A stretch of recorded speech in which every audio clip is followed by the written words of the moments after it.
Gini saudara, apa yang menarik dari games ini? Games ini mengajarkan hal yang sama. Next level, next devil. Oke, gini, maksudnya gini. Makin naik levelnya, makin besar setannya. Betul nggak? Makin naik levelnya, makin saudara akan mengalami kesusahan besar. Saudara akan disusah-susahkan. Betul nggak? Semua games itu polanya sama. Dan pola inilah yang telah menyerap dalam pikiran kita gitu ya. Yang berpikir bahwa next level, it's next devil. Jadi ketika saudara mau masuk di tahun yang baru, saudara punya cita-cita yang besar. Saudara, kalau saya bilang begini, oh selamatnya tahun depan level up, next level. Saudara bukan bayangin level up-nya, saudara bayangin devilnya. Kalau pastor bilang kita mau lebih luas, pasti setannya lebih besar, raksasanya lebih besar. Dan itu membuat banyak orang mulai takut untuk naik level. Atau berpuas diri di level kehidupannya yang sekarang. Yang menarik lagi saudara-saudara, ketika dilakukan resolusi di setiap malam tahun baru, selalu saya tanya, siapa yang berhasil resolusinya jadi kenyataan? Angkat tangan, bilang saya ada yang jadi kenyataan. Dan banyak juga yang mengaku kepada saya bahwa mereka menjadi korban atas resolusi. Betul nggak? Ayo ngaku. Jadi ketika saudara resolusi saudara kemudian gak jadi kenyataan. Pada tahun-tahun sebelumnya saudara-saudara gitu ya, kita gila-gilaan dalam yang namanya first fruit miracle offering. Waktu itu ini memang luar biasa saudara-saudara, kegerakan ini gitu ya. Kegerakan di mana setiap anggota gereja saya tantang secara iman untuk memberikan first fruit. Dari atau nilai yang nilainya 10% dari jumlah pendapatannya sepanjang tahun yang dia mau harapkan terjadi. Karena saya punya prinsip begini saudara-saudara, kalau perpuluhan itu saudara sudah terima baru potong perpuluhan, betul nggak? Tetapi first fruit miracle offering itu adalah sebuah persembahan yang saudara sudah kasih duluan kepada Tuhan di awal tahun. Nah, kalau saudara berharap saudara mau dapat waktu itu, ibaratnya namanya saudara sudah hitung pendapatan saudara per bulan. Saudara, saya bilang misalnya tahun ini saudara dapat 10 juta, tahun depan mau jadi 20 juta. Saya bilang bayar perpuluhannya berani nggak di awal tahun? Ada yang berani loh saudara-saudara, banyak. Secara gereja waktu itu saudara-saudara kita bisa mengumpulkan dan dana itu memang dipakai untuk program gereja. It's amazing. Tetapi saudara-saudara, harus diakui ada beberapa orang yang kemudian nggak dapat seperti yang dia harapkan. Sudah mengerti ya? Jadi dia mungkin berharap setahun akan naik dari 10 juta jadi 20 juta. Dia sudah bayar duluannya dan kemudian ternyata tahun itu dia nggak capai seperti yang dia imani. Oke, apa yang terjadi saudara-saudara? Hal itu membuat jadi tawar hati bisa. Enggak percaya kepada apa yang diimani sebelumnya. Oke? Beberapa saudara juga disuruh resolusi. Saya tanya, kenapa kamu gak resolusi lagi? Percuma pastor, resolusi, gak jadi juga. Akhirnya gak ada resolusi. Sebenarnya masalahnya apa sih? Apakah Tuhan tidak menolong kita? Apakah Tuhan tidak memberkati kita? Atau ada sesuatu yang mungkin kita perlu perbaiki? Mari kita lihat teks saya untuk saudara hari ini yang saya percaya Tuhan khususkan untuk saudara-saudara. Dengarkan hari ini. Terdapat di dalam 2 Samuel pasal 21 ayat 15 sampai 22. Tapi saya mau baca ayat yang mulainya dulu, pertamanya dulu gitu ya, supaya saudara bisa mengikutinya dengan lebih seru. Dan saya bersyukur kepada tim IJN yang cukup peka kepada firman Tuhan sehingga lagunya relate dengan pemberitaan firman Tuhan hari ini. Begini firman Tuhan. Ketika terjadi lagi peperangan antara orang Filistin dan orang Israel. Berangkatlah Daud bersama-sama dengan orang-orangnya, lalu berperang melawan orang Filistin sampai Daud menjadi letih lesu. Alamatnya 2 Samuel 21. Di hati anak-anak sekolah minggu, bahkan kita tahu persis bahwa Filistin sudah dikalahkan di 1 Samuel pasal 17 waktu Raja Daud mengalahkan Goliat. Betul atau betul? Kita berpikir bahwa kan Filistin sudah dikalahkan, pastor. Sudah dikalahkan ketika Daud mengalahkan Goliat. Tetapi ternyata saudara-saudara, perhatikan kalimat yang muncul di sini.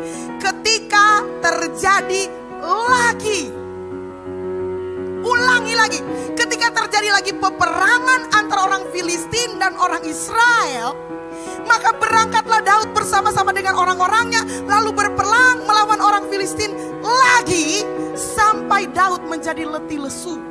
Waktu Daud mengalahkan Goliat pertama kali itu umurnya sekitar 15, 16 atau 17 tahun. Kali ini Daud sudah berumur 40-an tahun, 45 maksimal.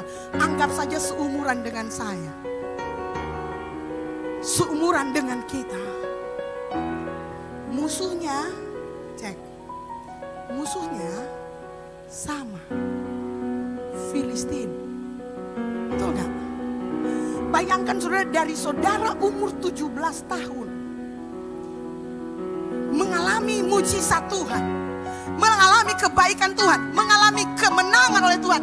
Tetapi di usia 45 saudara sadar saudara masih di peperangan yang sama dengan musuh yang sama. Bagaimana perasaan saudara? Umur 17 tahun saudara sudah ditolong Tuhan, dapat kemenangan. Dalam perjalanannya saudara jatuh bangun dengan Tuhan, tapi saudara lihat pertolongan Tuhan. Dan kemudian saudara sadar 45 tahun. Di usia 45 tahun saudara masih berkelahi dengan musuh yang sama. Hei, apa sih kebenarannya? Pastor Melan langsung juga, karena ini tahun baru, supaya tidak lama tuh khotbah. Kebenarannya adalah begini saudara-saudara. Musuh kita tidak semakin besar. Musuh kita bukan yang maha kuasa. Musuh kita si jahat tidak kreatif, tidak lebih kreatif dari Tuhan. Musuh kita bukan yang tidak terkalahkan. Dia tidak bertumbuh menjadi semakin besar. Musuhnya itu saja. Di game saudara musuhnya makin membesar. Tetapi kita kebenarnya di Alkitab nyanda saudara. Musuh kita masih sama. Jadi jangan pernah berpikir bahwa tahun baru 2022 mau datang musuh baru, musuh mau lebih besar. Nyanda saudara-saudara. Musuhmu tidak membesar. Musuh kita gitu-gitu aja. Dia itu sudah tua.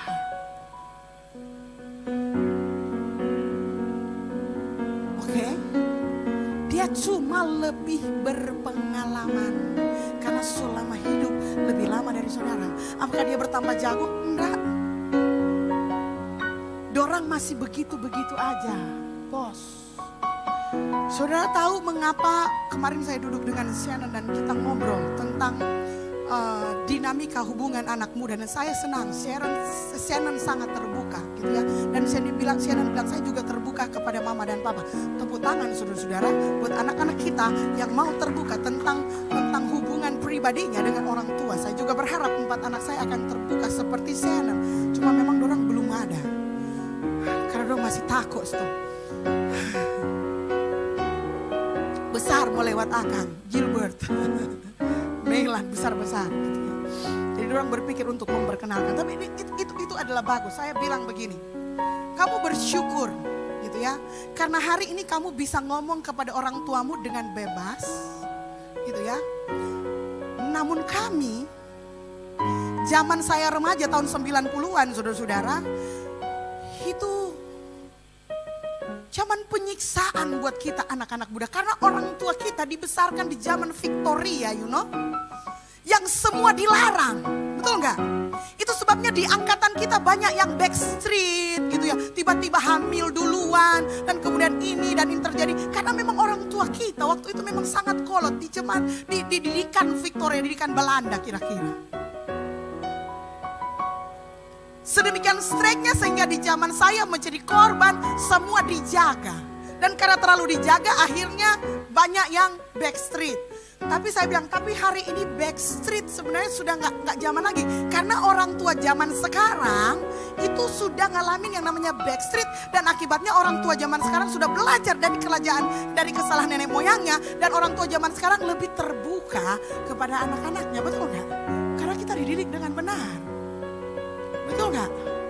Saya tanya-tanya, hei sudah cowok kan? Boleh seganteng ini? Dulu mama saya nggak begitu, saudara-saudara. Baru ada badekat, siapa dia? Tamang. Begitu itu. Pokoknya bayangan laki-laki itu langsung dicurigai gitu. Itu kan mengakibatkan kan nggak mungkin terang, mam kita sobat tunangan yang lama, saudara-saudara. Orang tuh akan berproses lama, so backstreet dulu. Baru nanti kalau so hamil baru ya, maaf. Salah, mengerti? Karena, terjadi pola. Saya bilang begini, kamu tahu, ini saya mau khotbah dulu kepada yang teenager. Mana teenager di sini? Bilang amin. Sebenarnya dalam hal menghancurkan remaja, setan kepada kalian dia tidak punya jurus baru. Nggak ada kenakalan remaja yang baru. Semua tuh kenakalan remaja yang kamu lihat sekarang, so jadi di zaman 4 orang. Trust me. Apa kok suatu begal-begal sekarang begal? Apakah tidak terjadi tahun 90-an? Lupus? Betul gak? AADC? Dilan? So jadi semua itu. Karena apa? Karena tuh setannya tidak kreatif. Cara dia menjatuhkan orangnya begitu-begitu aja. Cara dia menghancurkan remaja begitu-begitu aja. Itu sebabnya kenapa orang tua hari ini begitu menjaga kalian dengan sepenuh hati. Karena kami sudah tahu strateginya. Cara dia menghancurkan engkau. Kalau engkau tidak dekat dengan Tuhan, kalau engkau tidak berserah dengan Tuhan, engkau adalah korban yang sangat empuk. Sedangkan dekat dengan Tuhan dia mau saya ciri. Apalagi kamu yang dekat dengan Tuhan. Itu bukan pemberontakan toh. Musuh kita enggak bertambah kreatif, enggak bertambah pintar. Dia begitu-begitu Jo. Cuma, sama-sama bilang cuma. Orang yang salah strategi. Daud berpikir umur 17 kita berhasil kalahkan Goliat dengan pakai 5 batu. Dia pikir itu adalah strategi yang tepat untuk dia pakai sampai umur 45. Ternyata strategi itu salah, saudara-saudara. Musuhnya gak bertambah, tetapi umur 45 Daud enggak lemah, saudara-saudara. Dia letih dan lesu, dia kecapean. Dia enggak lemah loh, dia letih dan lesu, lelah dan kurang gairah, lesu. Tahu ya lesu? Bahasa Inggrisnya weary. Dia enggak weak, dia enggak lemah, dia letih dan lesu. Dia enggak lemah. Secara urapan dia masih diurapi. Masih sangat diurapi, saya percaya. Tetapi strateginya salah. Dia salah menyusun strategi. Kalau seandainya resolusi saudara belum jadi, impian saudara belum jadi kenyataan, itu bukan karena musuh bertambah besar. Bisa jadi karena saudara salah strategi.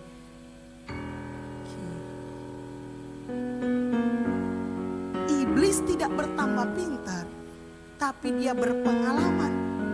Dia so tahu itu jurus itu yang orang Jawa pakai dulu. Tolong sesudah 45 tahun gantilah strategi. Tahun 2022 sudah datang, sudah tiba. Kalau saudara banyak mengalami kegagalan di tahun 2021 dan saya tahu banyak yang gagal, banyak yang kolaps, banyak yang menderita gitu ya. Walaupun ada banyak kebaikan Tuhan juga, tetapi saudara harus percaya bahwa musuh kita tidak bertambah besar. Cuma kita perlu strategi yang baru. Bilang sama orang di kanan kiri, kita perlu strategi yang baru. Kuat-kuat, kita perlu strategi yang baru. Kita tidak boleh menggunakan strategi yang sama untuk peperangan yang berbeda. Harus ada strategi yang baru untuk kemenangan yang baru. Yang percaya bilang amin. Ketika kita meskipun punya urapan untuk Daud punya urapan untuk membunuh raksasa. Kayaknya dia kehebatan itu bunuh-bunuh raksasa. Jadi sampai umur 45 masih berhadapan dengan raksasa Filistin. Dia punya urapan untuk membunuh raksasa. Tapi kalau dia nggak ganti strategi, dia letih lesu dan hampir mati. Hampir mati. Haleluya. Catatan, bukan musuh yang bertambah hebat, tapi strategimu yang sudah kuno. Bisik ke temannya, bukan musuh yang bertambah kuat. Gimana sih kondisi musuh-musuhnya? Yisri Benob yang termasuk keturunan raksasa. Ini orang Filistin. Berat tombaknya 300 shikal tembaga. Dan ia menyandang pedang yang baru. Menyangka dapat menewaskan Daud. Ini Yisri Benob ini, kalau saudara lihat profilnya Goliat, dia sebenarnya cuma setengah dari Goliat. Goliat masih lebih besar. Tapi ini Yisbi ini dia punya perkiraan bahwa dia bisa mengalahkan Daud. Karena dia tahu Daud letih lesu. Karena dia sudah baca strateginya Daud. Dan dia tahu bahwa Daud pasti akan maju sendirian. Karena selalu maju sendirian itu Daud menang. Tapi musim sudah berganti, tahun sudah berganti. Cara yang tidak berhasil tahun 2021 jangan diulang di tahun 2022. Yang percaya bilang amin. Karena selanjutnya bilang begini, tetapi Abisai anak Zeruya datang menolong Daud lalu merobohkan dan membunuh orang Filistin itu. Pada waktu itu orang-orang Daud memohon dengan sangat kepadanya, kata mereka, janganlah lagi engkau maju berperang bersama-sama dengan kami, supaya keturunan Israel jangan punah bersama-sama engkau. Jadi ketika Daud berperang sendirian gitu ya, dia nyaris mati. Lalu Tuhan mengutus seorang yang bernama Abisai. Sama-sama bilang Abisai. Saudara tahu arti nama Abisai itu the father of gift. Jadi dia adalah bapak seorang pemberi. Kalau saudara mau dapat anak nanti, kasih nama Abisai, itu nama yang bagus gitu ya. Tetapi Abisai anak Seruya datang menolong Daud, lalu merobohkan dan membunuh orang Filistin itu. Oke? Dulu berperang sendirian itu cara Daud. Tapi 45 tahun kemudian Tuhan kirim Abisai. 17 tahun lalu saudara-saudara MCM masih ke Nino. Setiap habis ibadah Om Rahal selalu sedia lalampa. Lalampa itu sangat berkesan kepada orang MCM. Oke? Itu salah satu pekerjaannya Om Rahal. Saudara bayangkan MCM yang tahun ini 3 bulan terakhir itu kalau ditambah dengan satelit, saudara kelihatannya sini kecil. Tapi kalau terang gabung-gabung dengan satelit dengan 14 ibadah raya itu yang hadir sudah 1000 lebih. Kalau gereja yang hadirnya 1000 boleh tepuk tangan gak apa-apa. Tapi maksudnya gini, saudara bayangkan gereja yang umatnya 1000 lebih setiap minggu. Lalu Om Ral mesti pesan lalampa saudara-saudara, daun pisang di seluruh Manado akan habis dalam waktu 2 tahun. Sudah mengerti maksudnya? Strategi lalampa itu sudah Nggak boleh dilanjutkan lagi, ganti biskuit kongguan. Sama toh, snack. Tuh. Berubah. Waktu kita merintis jemaat di Minahasa Utara, jemaat karena kasihnya kepada Tuhan, mereka datang bilang, pastor, nanti kami semua ibu-ibu akan bawa makan setiap minggu. Saya bilang, wow, senang saya dengarnya. Bawa makan saudara setiap minggu. Frey memasak, gembala sidang, betul nggak? Dan jemaat dapat makan. Tapi kita bilang begini, sampai sekuat berapa? Sekarang yang hadir 1.000 orang. Apakah setiap ibadat orang mesti catering 1.000 kepala? Siapa tante mau masak? 1.000 orang. Waktu itu boleh. Karena orang cuma 12 orang. Karena anak-anak cuma 7 orang. Karena kaum muda cuma 5 orang. Waktu itu saya khotbah, saya 1 minute offering, semuanya saya. Dari pertama sampai kelar, kalau kita boleh bawa WL, kita mau bawa WL. Waktu itu, tiap minggu Ramli pimpin pujian, selama berbulan-bulan gak ganti-ganti seperti ini. Saudara tiap minggu lihat orang lain. Tapi strategi itu sudah kuno, cuman cocok untuk mengalahkan 1 Goliat. Tidak cocok untuk mengalahkan 3 Goliat di umur 45. Supaya bisa mengalahkan Goliat, Tuhan bilang pakai strategi lain. Pakai Abisai. Tuhan tidak kirim malaikat kepada Daud. Tuhan hanya membangkitkan seorang yang dekat dengan dia yang bernama Abisai. Dan Abisai ini bersama dengan grupnya memperingatkan, hei, kami harus melindungi engkau. Tolong anak jangan tolol, tolong kau jangan konyol begitu sehingga kau mati di peperangan dengan demikian. Kamu itu kalau bahasa Inggrisnya, kamu adalah lampunya Israel. Kalau kamu mati semua orang. Jadi jangan berperang sendirian lagi seperti gaya dulu.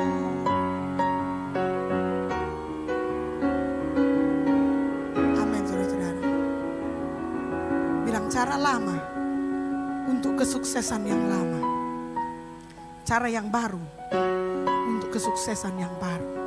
Strategi yang baru untuk kemenangan yang baru. Saudara boleh kasih tepuk tangan buat Tuhan yang baru. Kita lihat, sesudah itu terjadi lagi pertempuran melawan orang Filistin di Gob. Pada waktu itu Sibkai orang Husa memukul Kalasaf yang termasuk keturunan raksasa. Dan terjadi lagi pertempuran melawan orang Filistin di Gob. Elhanan bin Oregim, orang Betlehem itu menewaskan Goliat orang Gad itu yang gagang tombaknya seperti pesa tukang tenun. Ada Abisai, ada Elhanan. Lalu terjadi lagi pertempuran di Gad dan di sana ada orang yang tinggi perawakannya yang tangannya dan kakinya masing-masing berjari 6. 24 seluruhnya juga orang ini termasuk keturunan raksasa. Ia mengolok-olok Israel, maka Yonatan anak Simea kakak Daud menewaskannya. Keempat orang ini termasuk keturunan raksasa di Gad. Mereka tewas oleh tangan Daud dan tangan orang-orangnya. Siapa orang-orangnya? Abisai, Elhanan, dan terakhir Yonatan. Tapi nama Daud yang disebutkan, mereka tewas oleh tangan Daud. Saya nggak yakin Daud yang menikamkan tombaknya. Saya percaya anak buahnya yang bekerja. Ada saatnya saudara kerja sendiri, tetapi ada saatnya saudara bekerja dengan orang-orang terbaik yang Tuhan taruh di sekeliling saudara. Dan itu perlu saudara-saudara. Perhatikan orang-orang di sekeliling dekat. Tuhan sudah taruh, Tuhan tidak kirim helikopter, Tuhan membangkitkan orang-orang di sekitar Daud untuk membantu dia mengalahkan raksasa-raksasa yang baru. Ada orang di dekat saudara yang punya potensi, yang punya kemampuan, mereka hanya perlu kepercayaan. Sudah pikir menggembalakan gereja gampang kan. Asik tiap bulan. Habis khotbah 2 jam kumpul doi. Hitung doi. Untung sekarang so ada transfer kan. Saudara bayangkan turun 7.000 kok masih dia kumpul-kumpul doi begini. Om Radeng, Tante Linda pulang besok pagi hitung saudara pe. Doi-doi. Mengerti maksudnya? Mengapa gereja akhirnya pakai transfer? Karena kalau transfer orang tidak perlu uru-uru doi. Ini sekarang aja dengan kapasitas seperti ini Om Radeng, Tante Linda pulang jam 1, setengah 2 bersama dengan tim keuangan. Kita perlu strategi yang baru. Hei, kenapa kita nggak transfer aja? Kenapa kita nggak pakai QR code? Kalau zaman sekarang, pastor saya sudah di gereja, lupa bawa uang, nggak masalah. Ada cara, ada strategi yang baru. Itu sebuah strategi. Dan mengurus gereja nggak segampang itu, saudara-saudara. Salah satu beban terbesar gembala sidang adalah melihat saudara berperang dan saya tahu saudara mau gagal. Makanya kadang saya suka kepo, sok menggurui. Makin begini kuat. Betul gak? Dan saya tahu banyak yang nyandak juga terlalu percaya. Pastor kamu tahu apa? Bahotbah jago, marba usahakan belum tentu. Urapan beda. Betul gak? Pendidikan beda. Kemarin baru kejadian saudara-saudaranya, enggak dengar-dengaran terakhir kurang dia bilang begini. Ya pastor, so jadi sama dengan pastor dah bilang. Ini bukan soal profetik karena kamu enggak dengar-dengaran. Karena saya sudah tahu strateginya mereka. Jadi saya berpikir, oh jangan ikuti strateginya mereka. Jangan ikuti cara mainan mereka. Kita harus punya strategi sendiri untuk mengalahkan musuh-musuh kita. Dan itu saudara perlu cari orang-orang. Itu sebabnya saudara jadi jemaat, saya jadi gembala. Supaya saudara bisa bertanya kepada saya. Pastor Ramli, Pak Gilbert. Saudara orang nggak kenal Tuhan, berduyun-duyun tanya sama Pak Gilbert, Pak mau bikin bisnis bagaimana lain sebagainya. Ya nggak berduyun-duyun sih. Maksudnya banyak datang, berkonsultasi, berterima kasih. Karena dibantu dan kemudian cuman bantuannya bukan bantuan duit, saudara jangan datang pinjam doi ya. Konsultasi karena kita punya pengalaman, karena kita punya strategi yang terbukti berhasil. Pastor Melan jaba konsultasi tentang usaha restoran, pastor ada usaha restoran yang berhasil. Kita enggak ada. Mari kita punya Gil pernah ikut sekolah bagaimana membuka restoran. Dan dia diajari bagaimana caranya supaya restoran berhasil. Dan apa yang menyebabkan restoran gagal. Kalau semua yang kita pengetahuan kita mau praktek. Semua baku 11, saudara bajual ini kita bajual ini. Gembala dan jemaat baku saing di bisnis, kira-kira bagus itu. Tugas kita adalah kasih tahu kepada saudara-saudara. Ini loh strateginya, ini loh caranya. Dan tolong kalau saya kasih masukan kepada saudara-saudara, padengar. Bilang kepada orang di kanan dan kiri, padengar. Karena tidak ada satupun benih titipu dalam hati saya yang ingin saudara hancur dan rugi. Gak mau, makanya saya bilang mungkin kalau saya berani berkata di sini, saya akan berkata kepada saudara-saudara yang ingin lebih melihat saudara sukses dari saudara, itu saya. Saudara ingin keinginan sukses level 10, saya level 100. Saudara ingin bahagia level 50, saya level 5000. Mengerti maksudnya? Saya rindu. Ini keterpanggilan jiwa untuk melihat saudara berhasil. Dan kadang saudara sudah masih pakai 5 batu.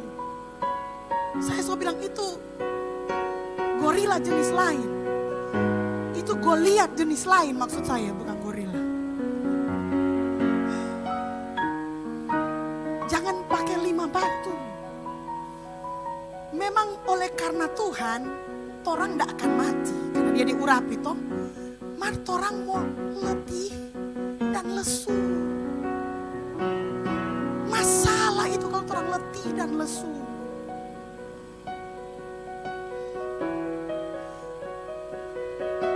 Letih dan lesu itu sama seperti saudara main game. Siapa yang main game lalu kemudian saudara dapat menang semua senjata gitu ya. Tapi musuhnya tidak menyerang saudara. Dan saudara bawa tuh senjata kemana-mana. Begitu saudara-saudara. Oke, tahun baru, strategi baru, kemenangan baru. Yang percaya bilang amin.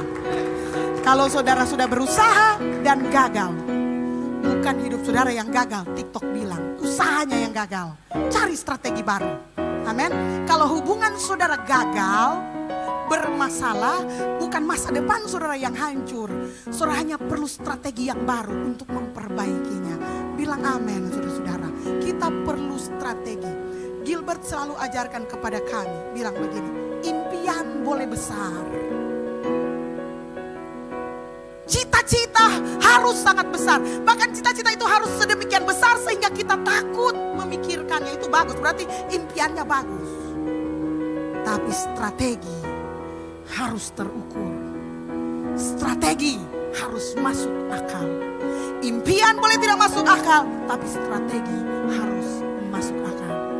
Jangan sampai kita orang cuma punya impian, tapi kita orang tidak pakai strategi. Kita orang akan mengalami yang namanya letih dan lesu. Ganti strategi saudara. Tahun 2022 pakai strategi baru untuk kemenangan yang baru, untuk urapan yang baru. Bilang amin.